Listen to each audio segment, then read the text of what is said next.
Welcome everyone. Welcome to the last day and last session of the PeaceCon 2024.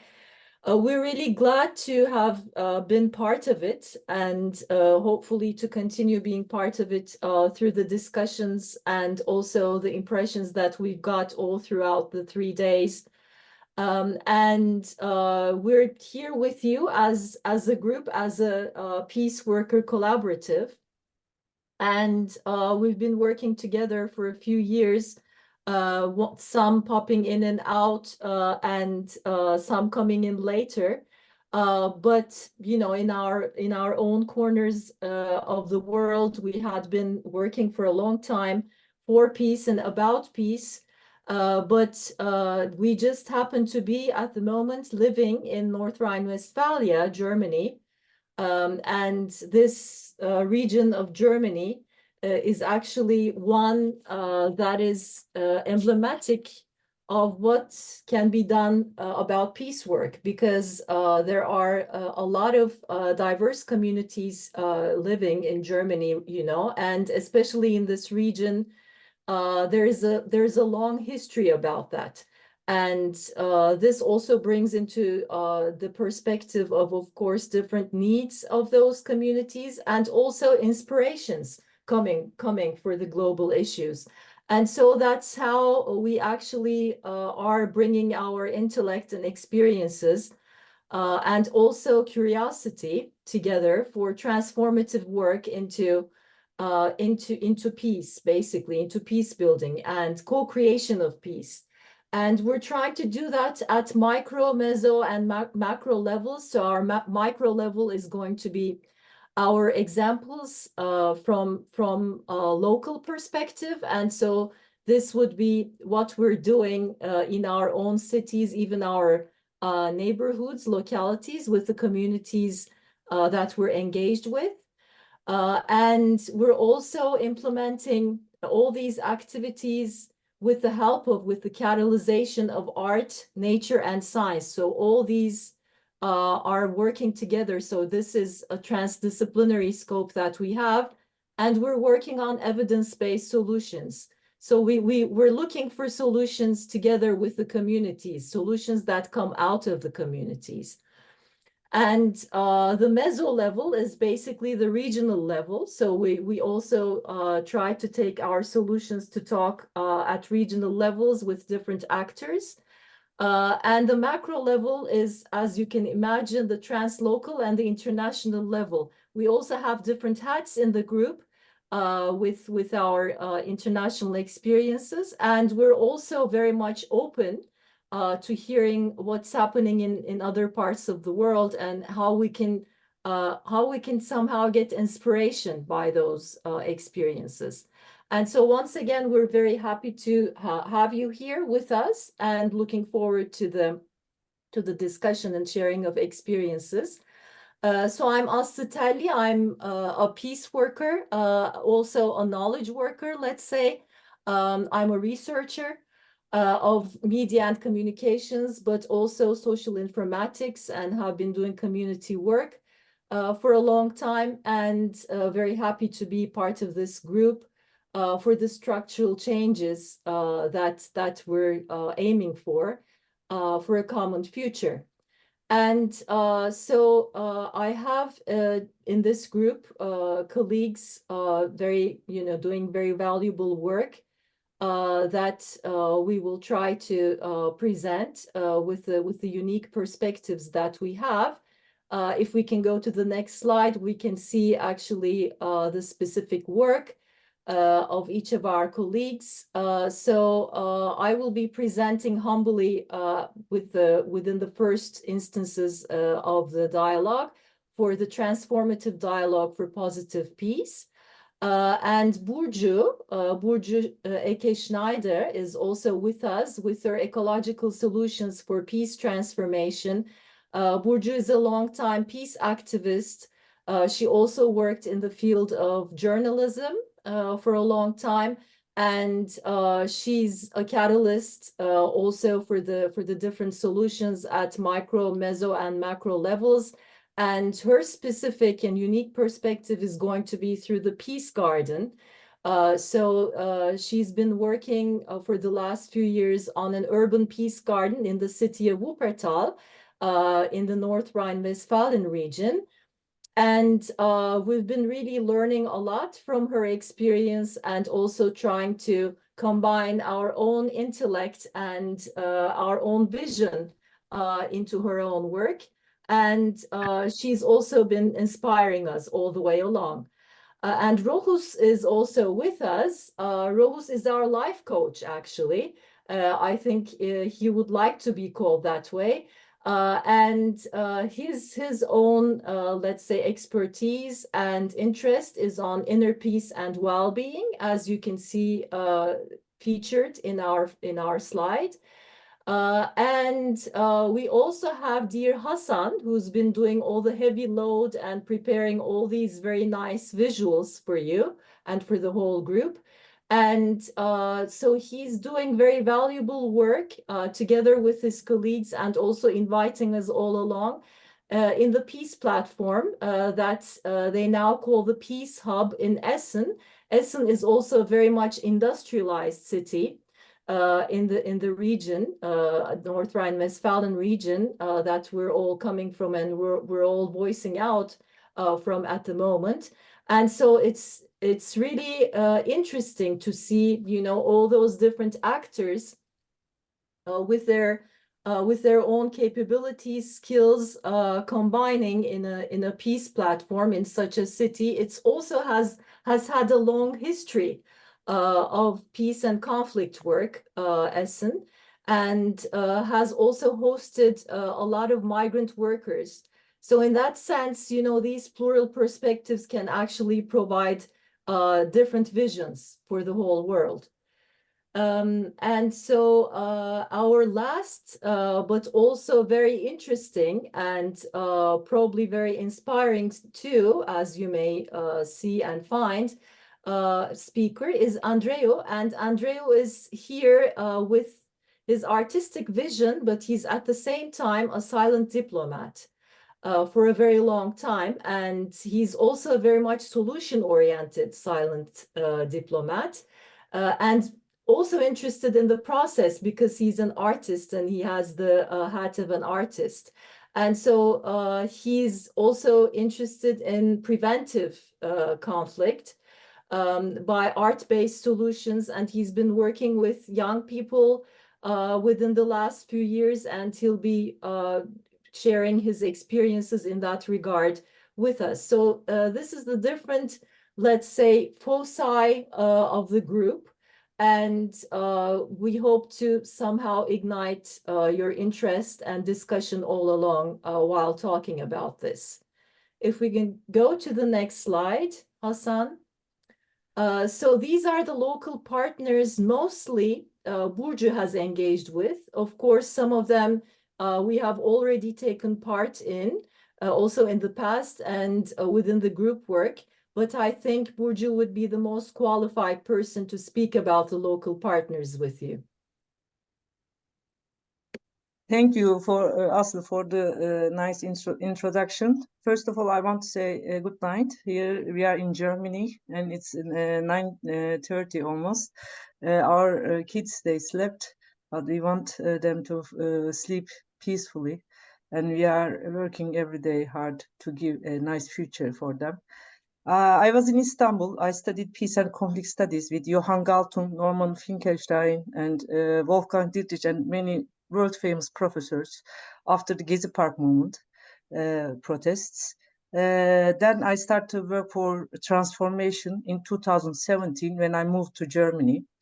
Now, I started to implement Peace Garden with the diverse communities and the voices in Wuppertal because Wuppertal is a real laboratory for the transformation. As part of the scientific process, peace process of raising general awareness about sustainable and just living with a focus on the Wuppertal area, I made contact with the communities and especially with the Alevi community in the beginning of 2020. This contact was preceded by a 2-year actor analysis process I invited the Wuppertal Institute, which is one of the world high qualified institute about energy transformation and the environmental issues, which working for to be part of this constructive change. In February 2020, Peace Garden was opened. An important focus in raising awareness was one of the use of various methods of transformative peace science. We introduced transformative peace science terminology in Humboldt University in 2022 also. The original idea was to build bridges between the various actors and communities in the city where we are living under the aspect of just sustainability. The aim is to create a stronger connection to the environment through the nature element of soil. So we are putting a distance from the identities which are not constructive, but we are finding a constructive denominator in between us, which is soil, and it needs us in here and now, a healing, for dialogue, for creating a common ground and a common future.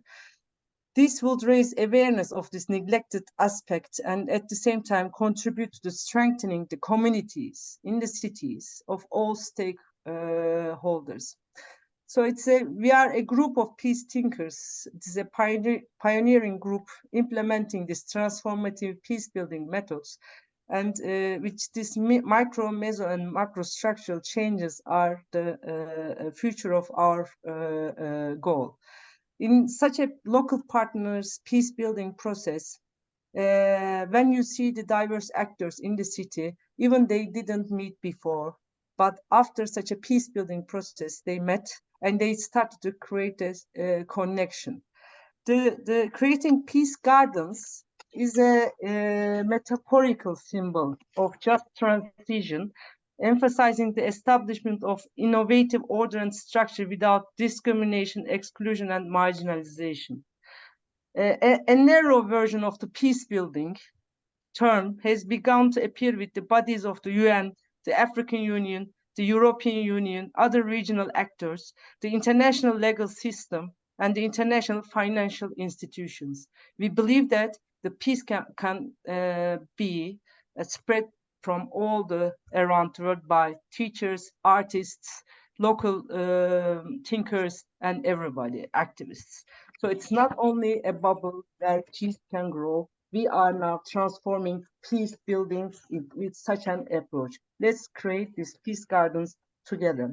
In this local partners issue, this mostly you can see there is no peace institute inside of such a process, because we don't have enough peace institutions in the cities or in the universities. We don't have departments. So how can we directly activate the communities to become a peace builder or peace mediator or peace worker, like social workers or teachers?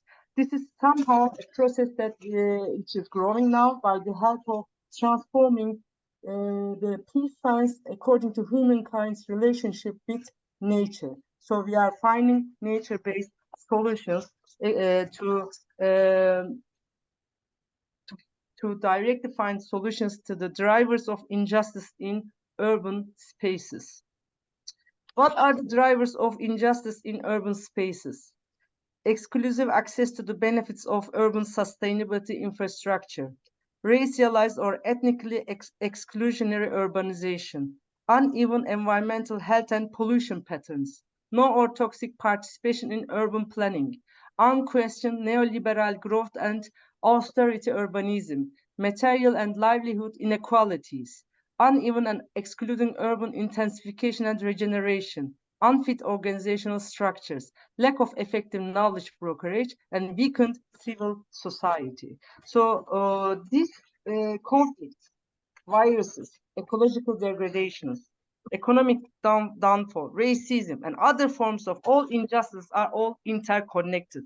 If they are all interconnected, we are working intersectional methods to build positive peace, which is defined here as the attitudes, institutions, and structures that create and sustain peaceful societies.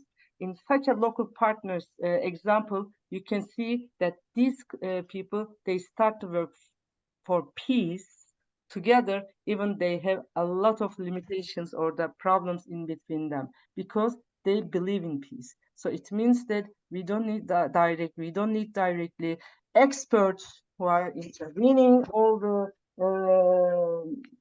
global South issues, who can directly find peace for them. We don't know better than them. People can directly start work for their future if we just give them a room to work for peace and to change their future. This nature-based solutions are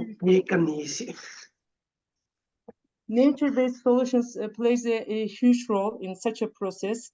So and healing the heavy burden, which is related to our disconnection from nature and between us. Now we will continue with Asli's new peace building process initiative. Then I will explain more deeper how we spread now the transformative peace building methods for institutions, education systems, and communities after Asli's first step. Thank you. Thank you, Burcu. Hasan, could we go to the next slide? Yes, so you see our agenda once again, so that it's easier for you to match the faces with the different fields that we work in. So we'll start with mine, with the alliances through the language of peace. Then Burcu will present the ecological solutions for peace transformation with her Peace Garden project. And then we go on to Rohus with his inner peace and well-being perspective as a life coach. Then we go on to Hasan with the Peace Hub project that they've been initiating with his Incubating Peace Across Social Sectors title. And then on to Andreu, our artist and silent diplomat, preventing conflict by art-based solutions. So it's my turn with the language of peace and how we're building alliances, how we're striving towards new alliances through the language of peace. So I can actually start telling my story through the Academics for Peace movement, because it's been a significant, let's say, thread mark in my life in terms of how in Turkey there has been a Kurdish civic front for quite a long time, for the last few decades, and how we as the Academics for Peace, as the conflict just escalated, and a transformative approach was urgently necessary because of the state intervention and the military intervention and the aggravation of violence in the region. We just came to terms with the fact that it's actually the communities that are on the ground, that are in the grassroots, that count. Before then, we were just, hearing and trying to understand, trying to make meaning out of the media, out of the manufactured, let's say, content through the media channels. And it was actually hard to grasp what was actually happening in the borders of the country. But once we visited there as academics, knowledge workers, activists that have been interested in co-creation of peace and coexistence of diverse communities, we just realized that it's actually what's happening there that counts, and we need to be a part of that reality to understand what's going on. And so I came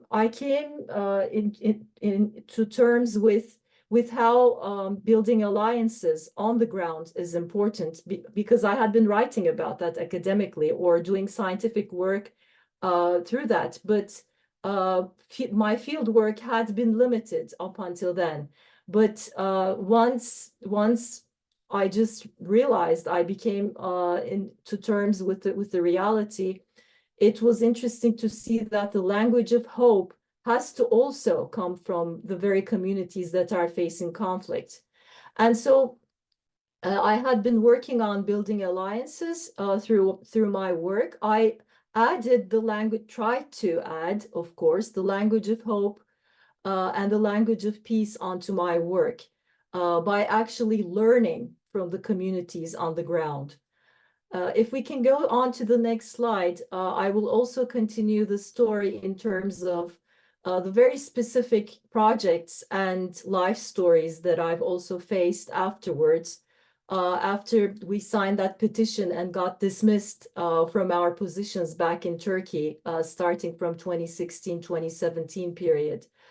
It was interesting to actually hear about the Sidewalk Talks project that came before the Peace Bench project, because the Sidewalk Talks goes back to 2014 back in San Francisco, when psychologists and social workers and therapists become interested in resolving conflicts out in the streets. And the diverse communities, when they actually face, say, certain problems, they think that they are unique in their own problems. Whereas if they can listen to each other, if they can listen to each other's stories, they would see that they actually go through very similar issues. And so they came to these therapists, they came to the conclusion that if they go out on the streets and if people just start listening to each other, they don't really need to be therapists, but if therapists initiate that, then people would actually not feel alone anymore as they shared their problems and issues that they've been facing in their everyday life. And so that's how the Sidewalk Talks project started. And interestingly enough, before I signed in the peace petition for the liberation of the Kurdish Civic Front, I had the chance to do a field trip to South Africa, to Cape Town. And I just saw that the Sidewalk Talks idea had already traveled to Cape Town within those 2 years instance. And I think South Africa, if I'm not wrong, was actually the 23rd country that this idea had traveled to. And up until now, it's 42 countries that the Sidewalk Talks are happening. It was actually very much an enlightening moment for me to see that happening in South Africa. And it was also an interesting trigger in the sense that Nelson Mandela was born in the year of 1918, and his 100-year birth, so the 100-year anniversary of his birth in 2018 was welcome with a peace bench that was installed in the Oslo or in front of the Oslo Peace Forum building. And so this peace bench that is in connection with Nelson Mandela's very, very famous quote, the best weapon is to sit down and talk, is very much relevant to that. And that's how the design of that peace bench was put in place. And you can see the very design, the arc design of the peace bench, and how you can only balance it if one or two people, well, mostly two people, because one would not be enough, it could lose balance. So at least two people need to sit right in the middle of it. Otherwise, if you start sitting from the, let's say, from the two ends of the bench, it would lose balance. So two people need to start right in the middle, start sitting right in the middle, and then the others unite afterwards.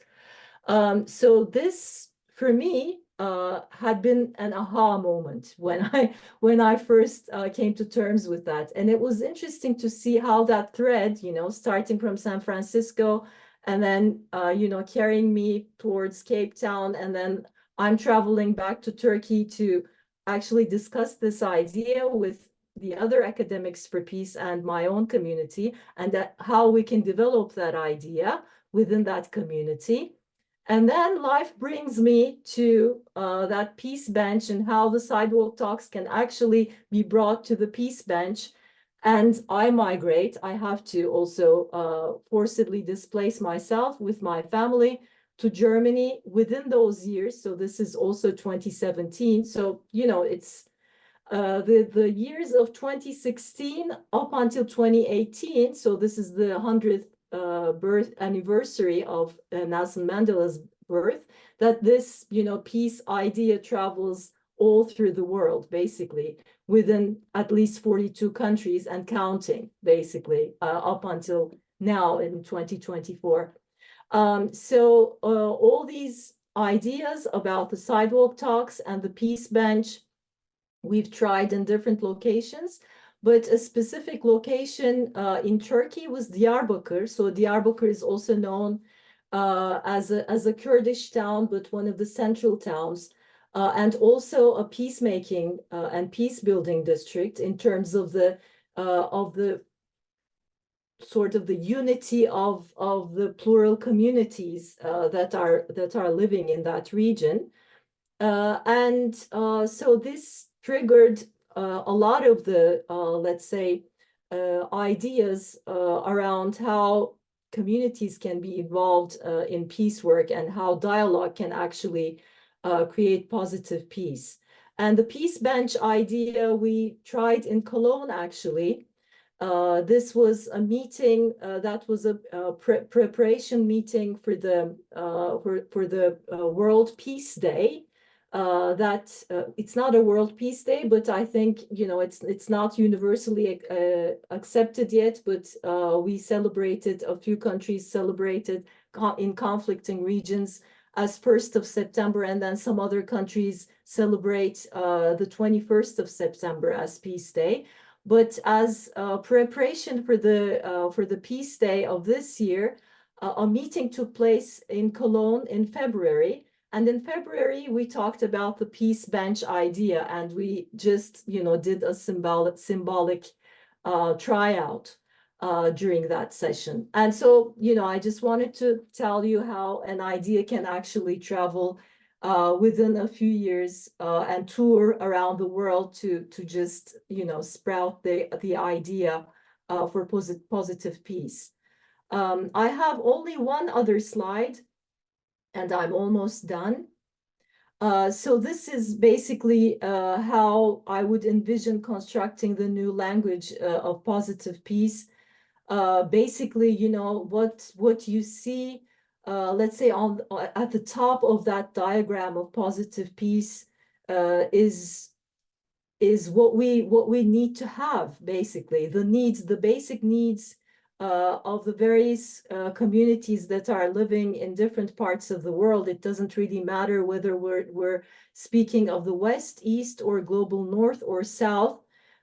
This is what we need, you know. There should be no corruption, and resources should be equitable. Of course, business environment, since the business environment is always in close contact with states at the moment, given the post-capitalist and neoliberal climate, they also need to be sound, but at the same time not corrupt. Let's say we need free flow of information, something we're lacking a lot, especially, you know, given the setting of the country I'm coming from, an authoritarian setting, and also many countries now, fascism is all around, also in Europe. And well-functioning government. This is also what we're lacking in many regions. And if we have that, if we have all the, let's say, top squares in that slide, then we can only speak about the rights of others, you know, the dignity, the human dignity, and the dignity of all living beings, let's say. Good relations with neighbors, that's also very important. And we've seen in the previous sessions how local, let's say, local happiness and local well-being has got very much to do with solutions for peace.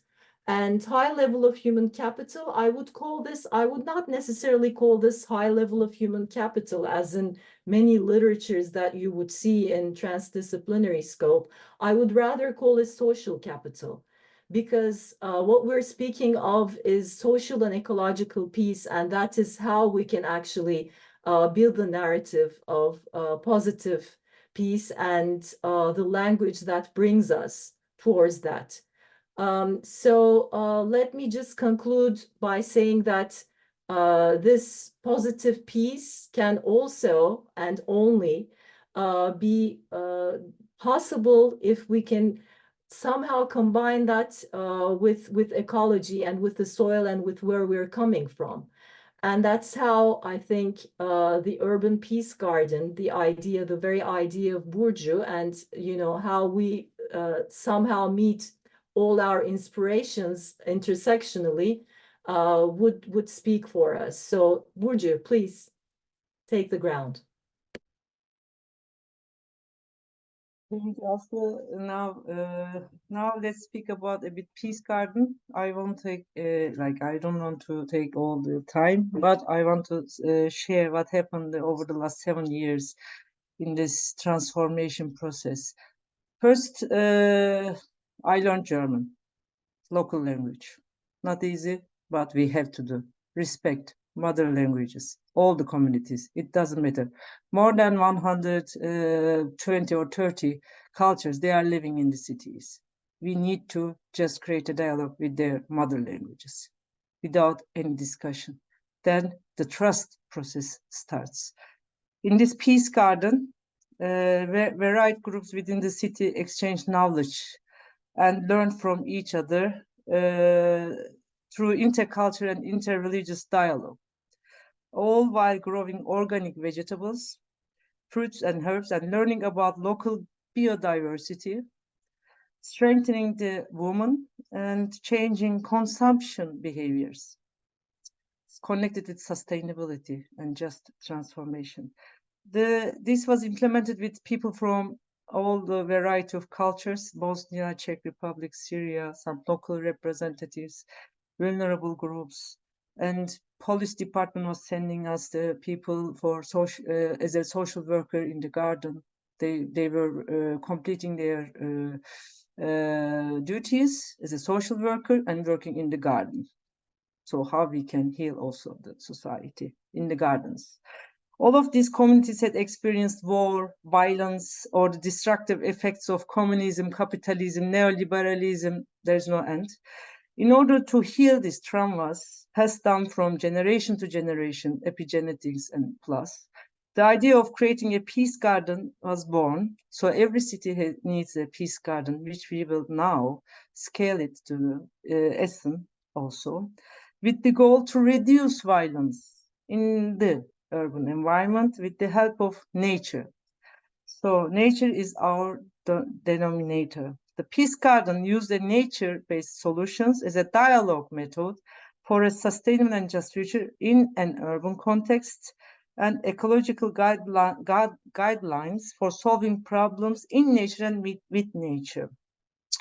Can we just continue? Because what happened then when we started micro level with the peace building methods and created these kind of open spaces according to transformative peace science, changes the gender equality decision-making processes within vulnerable groups and variety of stakeholders, trust building, social justice, and so on. The micro level, individual in neighborhoods transformation, meso level peace initiatives in the region, what you see now with the collaboration, and macro level, what Peace Garden succeeded.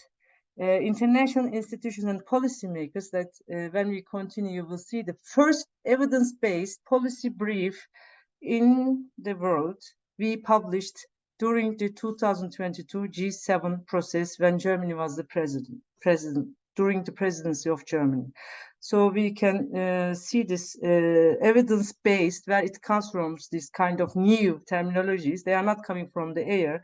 We are working a lot for transformation now. Evidence-based, before it was actors, now we start to tell communities. And we start to now speak about localization. We start to speak about, okay, how we can change now, like solution-oriented. Then how we can work interdisciplinary and transdisciplinary. They are not just coming from up in there. It's also, all of them are part of the transformation process. So what I will say now is the key learning from this exercise was that the strongest force behind any transformation was an individual level force, such as the desire to have a societal impact, develop solutions, or to do something valuable and meaningful, was the key term, that people, they felt valuable and they start to become the part of a change where they live. Even the peace workers, peace builders, are they good with their family members? I am skeptical. Are they good with their neighbors? I am skeptical. This starts with us first, individual level. So when we continue now, the last, I think, slide, we can see the outcomes of what we did.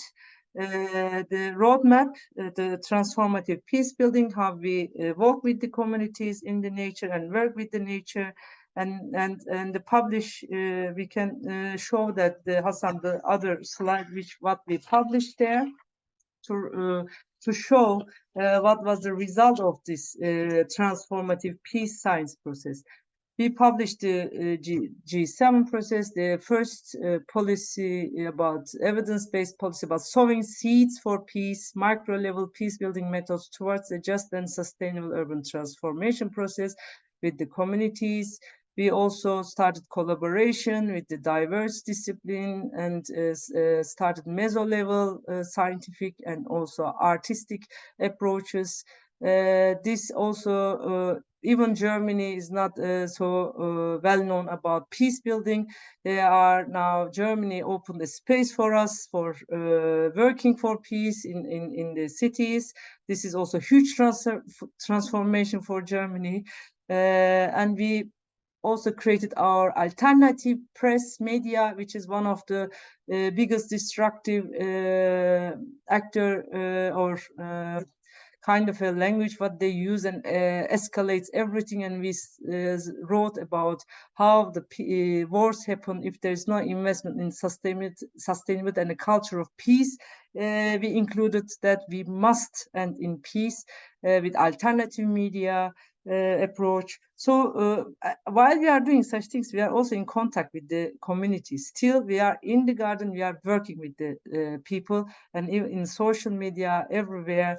And I really go a lot of conferences, especially transformation community. They don't know peace, how to work about peace. I am just sharing this knowledge. Hey, there's such a group. They know how to work in the conflict regions, and how they know how to analyze the situation. The transformation lost their orientation with the ground because they are so excited for Renaissance. They think the Europe will be the next step going to the Renaissance. Of course, it is not. So now this is time for us to between transformative thinking and also peace building, and the peace science should come together and work together. And this kind of also publications are the example how we use also with the climate change and the peace education, how the new peace architecture, what does it mean, how we can use formal and informal education models for the communities, and also for the institutions. Also, they should also change. They are doing also, they started already in Germany, mostly the many institutions, they start to change even their identity and name, and they start to work for new approaches. So it's a kind of to find solutions for the root cause problems in the cities, what we are now building such a community now. And we need help from multiple scientific disciplines, because natural science has no connection with social science. The natural science work 1,000 years with empirical data, but social science were behind off because mostly the peace scientists, they don't know nature like the natural scientists. So we are now bringing together both sides and building bridges also, these scientific disciplines, and involve also non-academic actors like transdisciplinary, like to frame and address these problems and to find solutions together. This is creating peace gardens, but implemented already in the city, which is now working with the communities together. Thank you.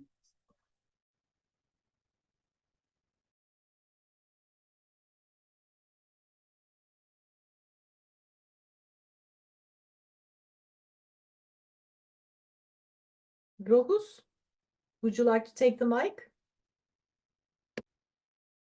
Yes, I lost it. Okay, good evening, good afternoon, however. Well, I'm here to help us to remember. I'd like to share with you some basics in peace building, and then I invite you to open your heart. So let me tell you a story. I was about 12 years old, standing with my mother in my room at my family's house, and telling her, if there is a God out there who created this earth, who created this universe, this whole world, once I stay in front of him, I ask him, who created you? And even though I was raised up and socialized Roman Catholic, my mother and my parents let me be free in my thoughts. My parents allowed me to think big, to ask questions others people wouldn't maybe not do. My parents always gave me a safe place. Next slide, please. And so I traveled through the world. I met hundreds of people, listened to hundreds of stories, exploring life. And knowing whatever happens, I can come home. Because my parents, my family they are always there for me, and so I do. They gave me a safe place at my home. And I've got 4 questions for you. And just grab a piece of paper, a pen, and write the answers just for yourself. The first one is, did you have a safe place as a child at your home? Yes or not is good enough. The second question is, where in your life did you find a safe place outside of your home? Write down what comes first.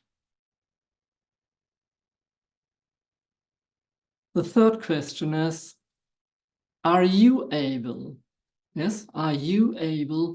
to give other people a safe place in your presence? And the fourth question is, do you know that you can always have a safe space always with you? It's deep inside of you. In our approach, we offer safe spaces. We invite to feel well, being seen, and to be who you are. And while being with us, people sometimes feel their first time being with others and no need of fear. And now that leads us to our next tool, dream points. You can set up the next slide, please. In our dream points, we invite to dream of a better world. We encourage to dream big, be brave, but focus on the good and the positive pictures. Sustainable over generations. And let me clarify something. Don't think about a better future. This is scientific. It's only rational here in your brain.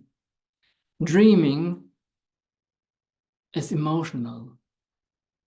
Dreaming, if you can feel deep inside of you what you think, then you are in.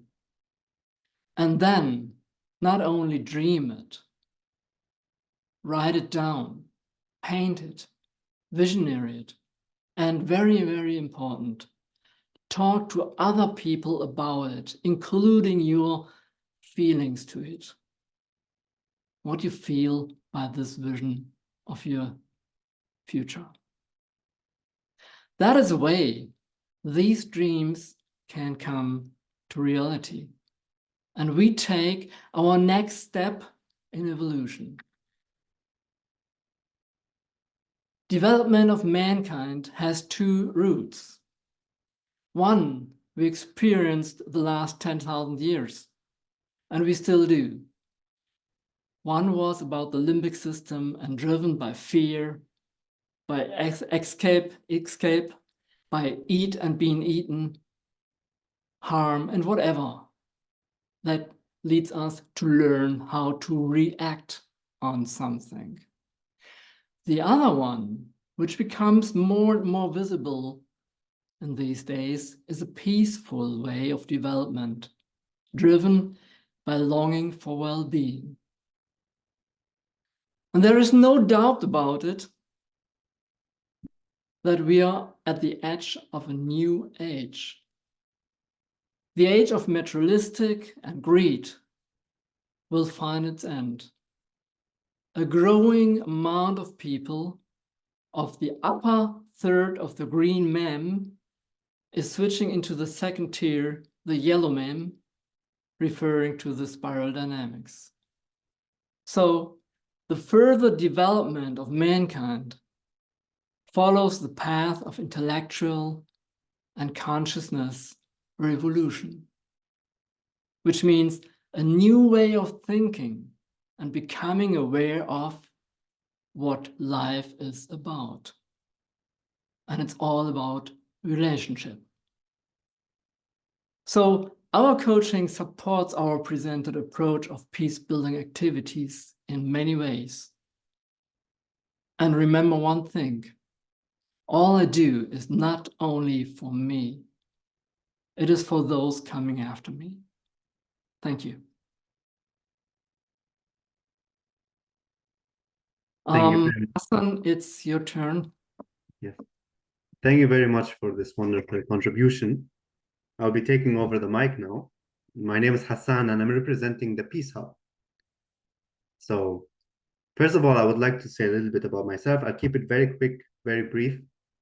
I grew up in Lebanon, but we had to leave because of the 2006 war.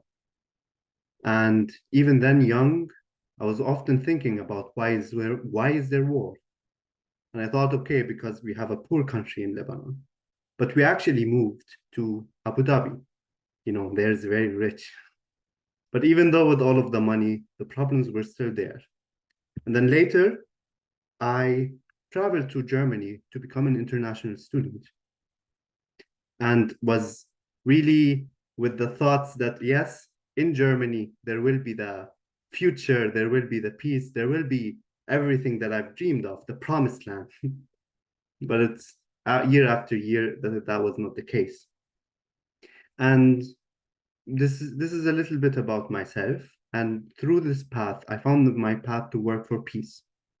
And with the Peace Hub, what we want to also explain, what we want to also to show is the need for the proper collaboration between us. That is, we come from backgrounds which is organizational, not really piecework, but organizational management and also entrepreneurship. We wanted to use these things to augment the current peaceworking.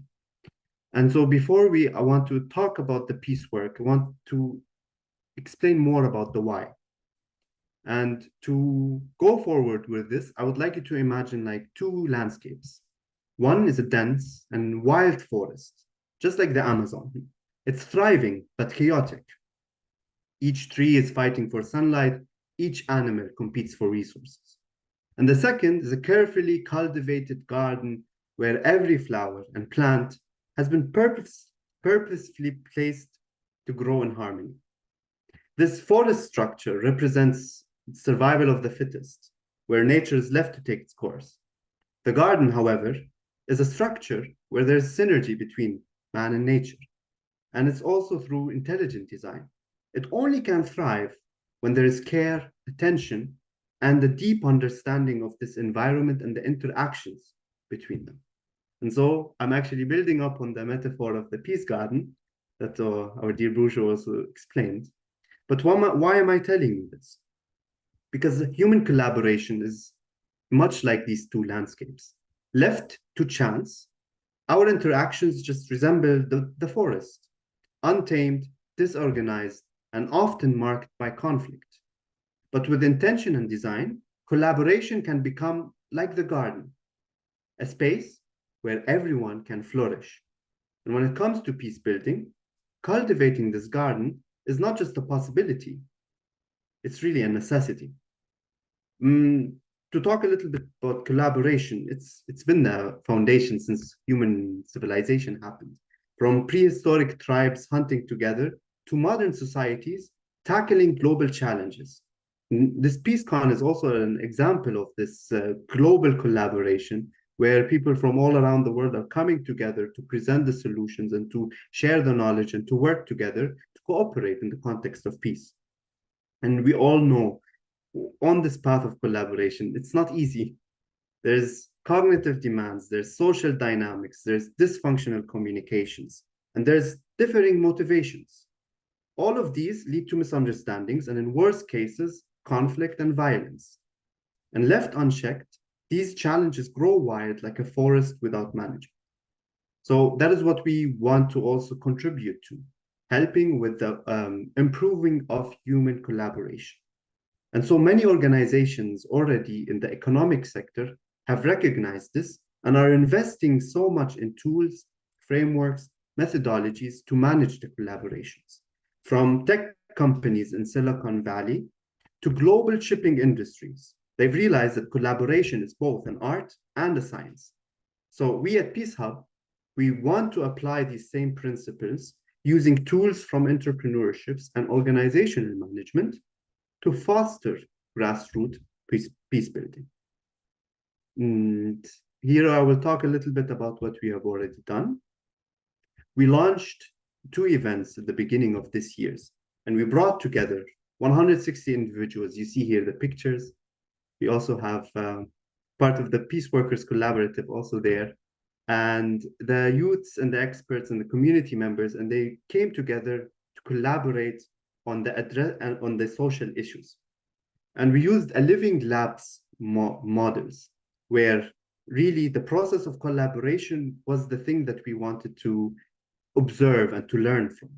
We had a structured problem solving and decision-making processes to create bottom-up action and commitment from non-traditional actors. We all know that peace is not only for the peace workers, but it's for everyone. Everyone has a role to contribute to the peace building. And we wanted to give this environment for everyone to be able to contribute to it, bottom up. And so this is where we structured these discussions, and mainly it was between the generations. And we used also structured worksheets and dialogues, all moderated by a facilitator, to try to circumvent the normal difficulties that happens within discussions. This is a picture of not all, there were many more worksheets, but these are the worksheets that we have gathered and we wanted to learn from. And mainly in these worksheets, we asked the younger generations what skills or resources they needed from the older generation and what challenges they faced.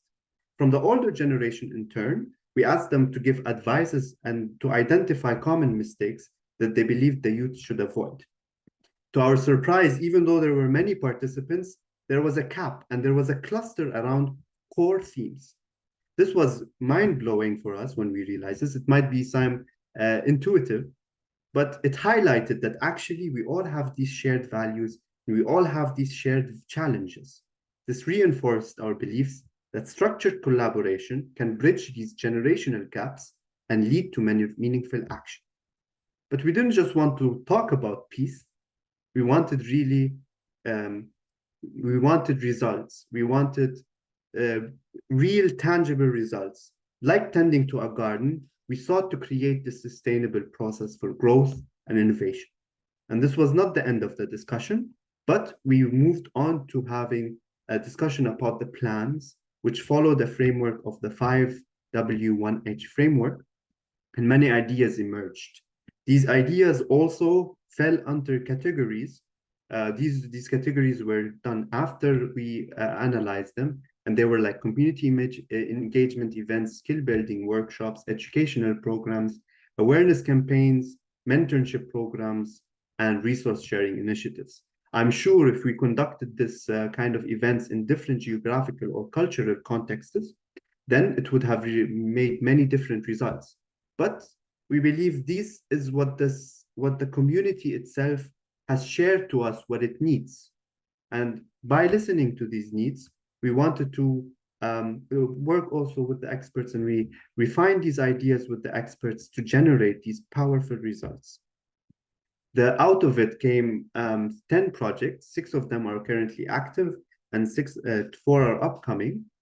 And these are a couple of the programs. We had the Peace in the Neighborhood, where community engagement, where peace needs to be started within the neighborhood, like grassroots level, at the neighborhood level. And the Peace Center was to give spaces for the youth to engage and to initiate their own activities. There is also the e-peace education to open up this knowledge for non-traditional actors, this valuable knowledge that we have, and also the social mentorship platforms to cultivate the relationships between the generations and to give this focused building towards the future. However, what we are most proud of and what we want to focus on the most is the youth. And that's why this programs of the Seeds of the Feast and the social influencers are one of the focuses that we have, because the youth is the focus.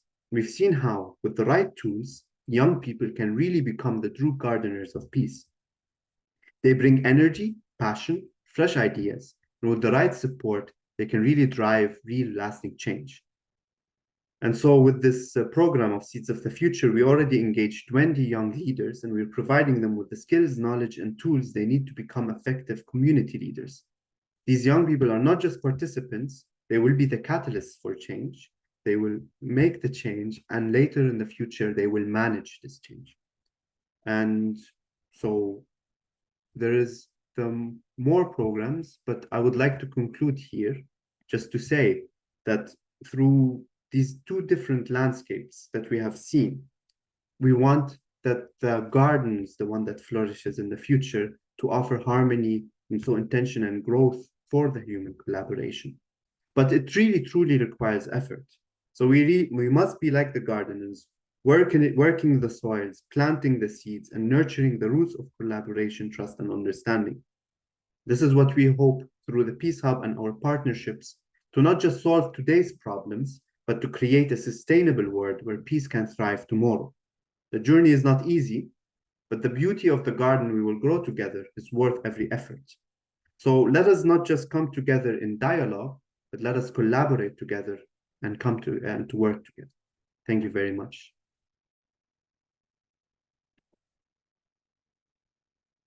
Andreo, you can take the mic. Yes, thank you. Well, I'm very happy. I've been 3 days in happiness in heaven, let's say, because as a silent diplomat, you are often in rooms where you face people that you don't really want to talk to, not really. It's like critical situations like nuclear conflict are very fearful situations. And it's very nice to be in this peace context and listen to all of you. I have the very, let's say, nice task now to end the conference. So to say thank you to everybody also, and to just put the cherry on the cake. Okay, I'll put the cherry on the cake, and that's going to be the art. And the art, why? Because the art traditionally has been a space for peace. It started in the antique, in Rome, in Greece. It went on, for example, through the Emperor Charles, Carlo Magno, who had, for example, also an artist as a peace mediator. It went on for all the centuries. Philip IV, the King of Spain, for example, during the 1630 wars, so the Peace of Westphalia was done in Münster, so in North-Rhine, Westphalia, here in 1630. And that was the time of a painter who was Peter Paul Rubens. And Peter Paul Rubens also was a diplomat and a peace mediator, 40 years. And I've been doing the same. And it started all with a very large sculpture, which is called the Elan. And this sculpture, you could maybe skip to the next slide. This sculpture is a monumental sculpture that is closed in. Nobody is allowed to see it because it's a sculpture that describes the emancipation of humankind from violence. So as the sculpture is closed in by the government, and you can't see it, you can't visit it, it's closed into the building, and the building was reformed, it was reshaped, because this sculpture led to a spontaneous strike of civil servants. So state employees who have no right to strike made a spontaneous strike to discuss the sculpture, and they wanted pure emancipation. So the government got scared about the initiative, and they closed down the building. So this is why I created Pareto for Peace. Pareto for Peace is published now since April this year. And Pareto for Peace is, let's say, the translation of the sculpture into a film, a video. And this film is quite a long film. The film is 3.5 hours, and it's just, let's say, a utopian thought. It's an example. It's the description of a calendar, 7 years of work, for the transformation of the entire planet Earth, for all of humankind. And it's a 7-year program with 28 steps. So it's 28 steps of work. Now, I'm not saying this is feasible, that we must do it or that we should do it. I'm just saying it's a big thought, it's precise, it's descriptive, and it allows anybody watching the film to make his own mind and think it through for himself and say, well, this is bullshit, let's do it better. We can do it this way. But the point is that we need a starter. So from the sculpture Elan to Pareto for Peace this year, and maybe we can go to the next slide, Hassan. We have created in Wuppertal, as an artist initiative, a group of artists where we also met many of the people who are now in the group. And we artists created a space for dialogue. We rented a space in the middle of the city, and we just took some of our artworks into the space so that we had, let's say, a nice atmosphere. But this room was just for talking, for nothing else. And we invited more than 43 personalities within 3 months, politicians, scientists, therapists, any person that wanted to contribute to peace. Burcu was in there, Rochus was in there. It's like many people came into the room just to present their own work and let the general public know what they do for peace. So this is a artist project, you know, we had children coming in and we started growing.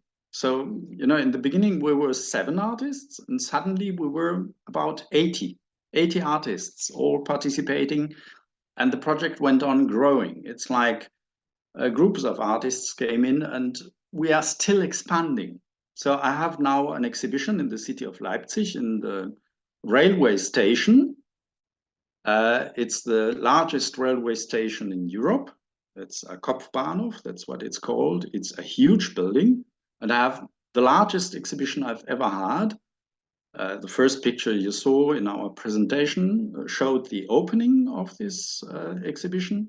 And it's a peace exhibition of 2 of us, of 2 of the artists, and it's a space for dialogue.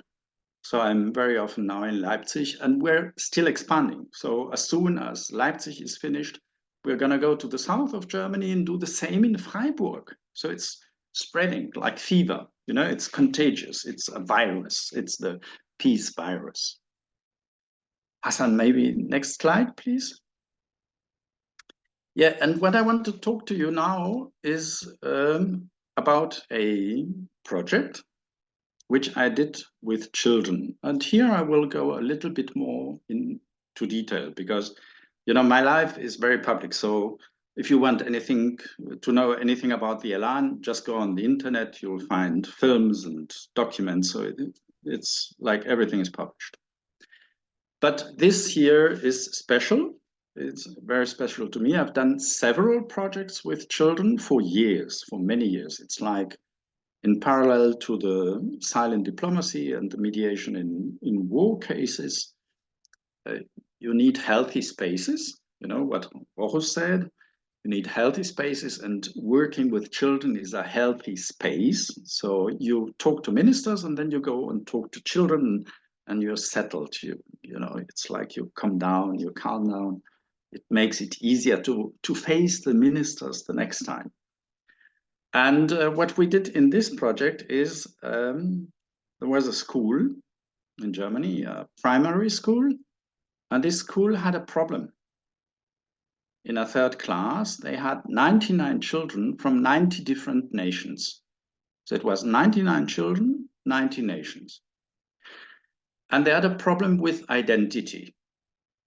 And they asked an artist in to work with the teachers and the children, because both groups had problems, the teachers and the children. And the project developed along 2 years.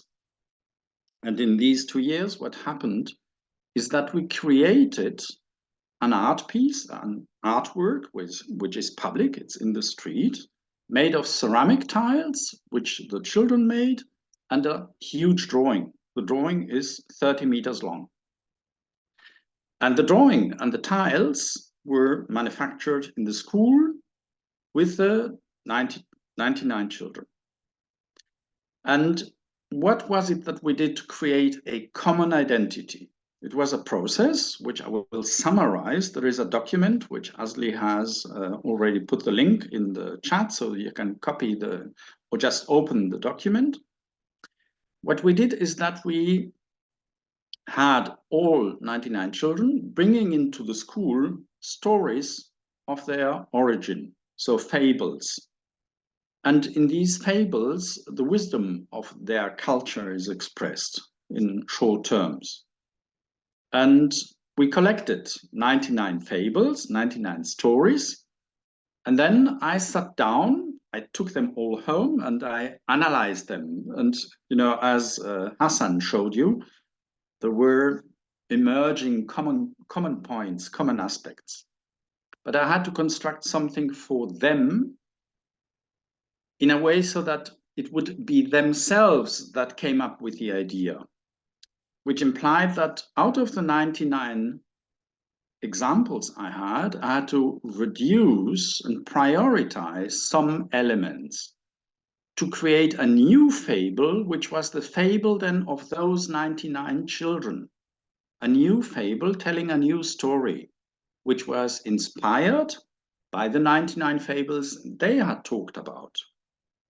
And that then is what we depicted in this large picture, and which we made with our hands, with clay.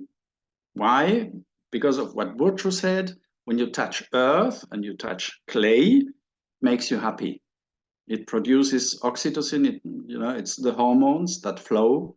So touching earth is positive. So I worked with the children for a year producing these tiles. And what happened also in the time is that every child had some problems.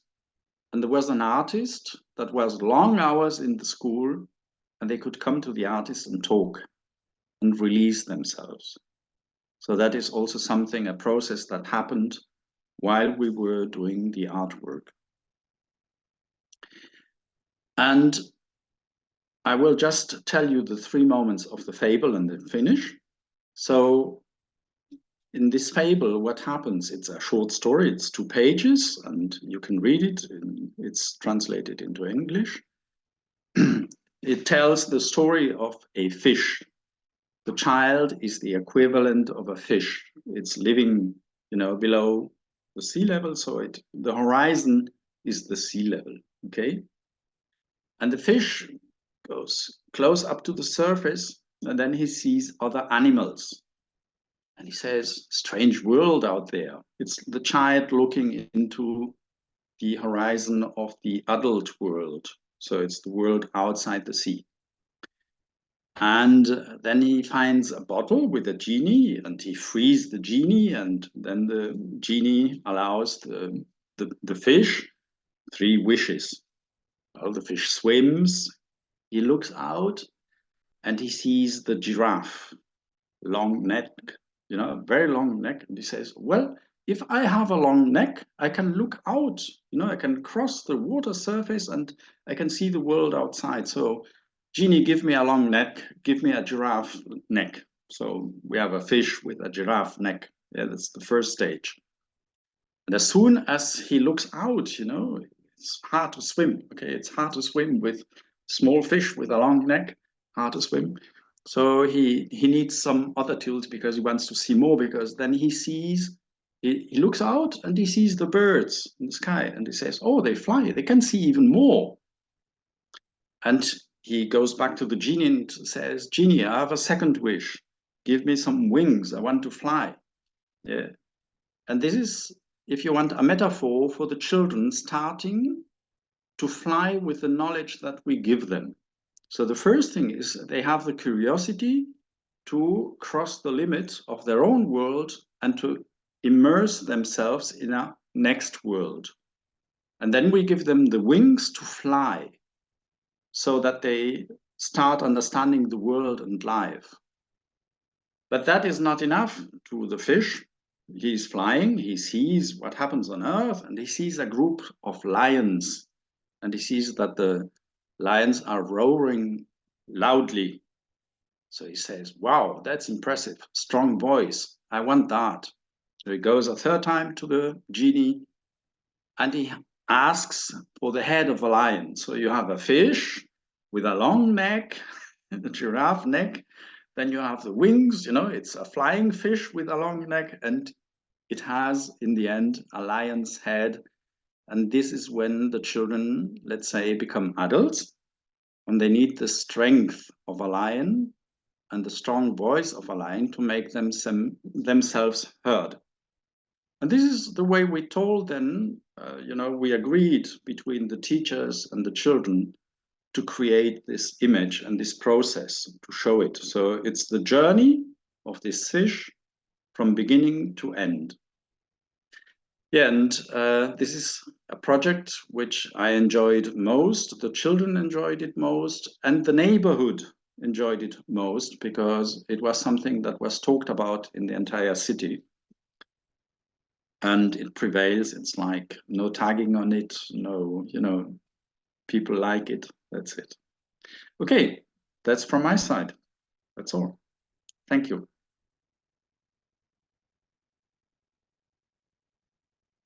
Thank you, Andreu.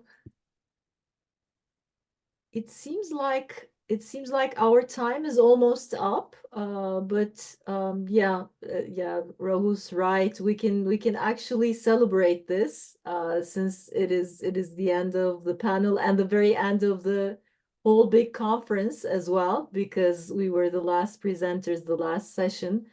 And so we hope it's been helpful for all the participants here. And it's nice that we have a recording of the session right now. We can actually also distribute it to our own networks and to those interested. But any last minute thoughts from the audience or impressions, comments?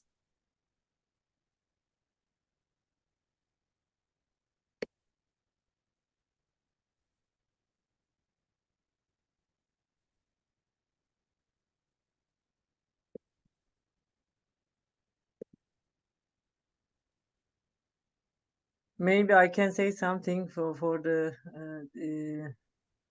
this is our first Peacebuilding Alliance for Peacebuilding presentation. Normally we came together 2 years ago and we start to understand and build trust with each other also as peace thinkers. For the peace workers or peace builders or kind of peace community, they also need such a kind of a collaboration between them. Oslo or Switzerland or Washington shouldn't be just the neutral zones for building peace in the world. It's not enough. It doesn't work anymore. It doesn't work. I'm sorry. Transformation starts with this kind of mindset. It's enough. Just I don't want to speak negative things also, but it's enough. It's in our hands, and we will spread peace everywhere.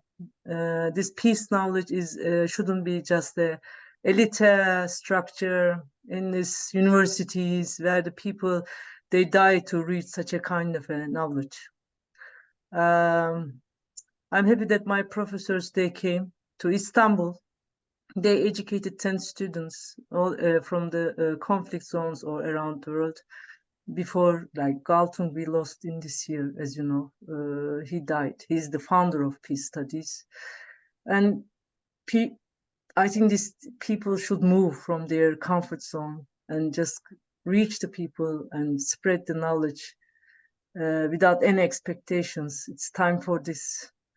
So thanks for being with us. Thanks for seeing the part of that it's possible, that the transformation is possible.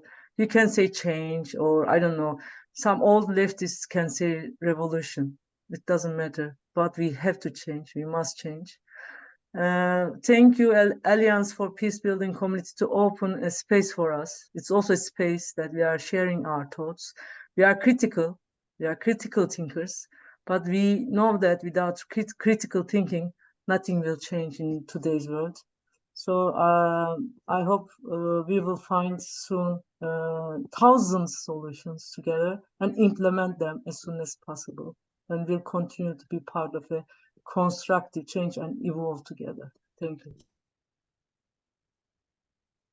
Thank you. Thank you, everybody. Thank you very much for giving us Thank you. Thank you for being here.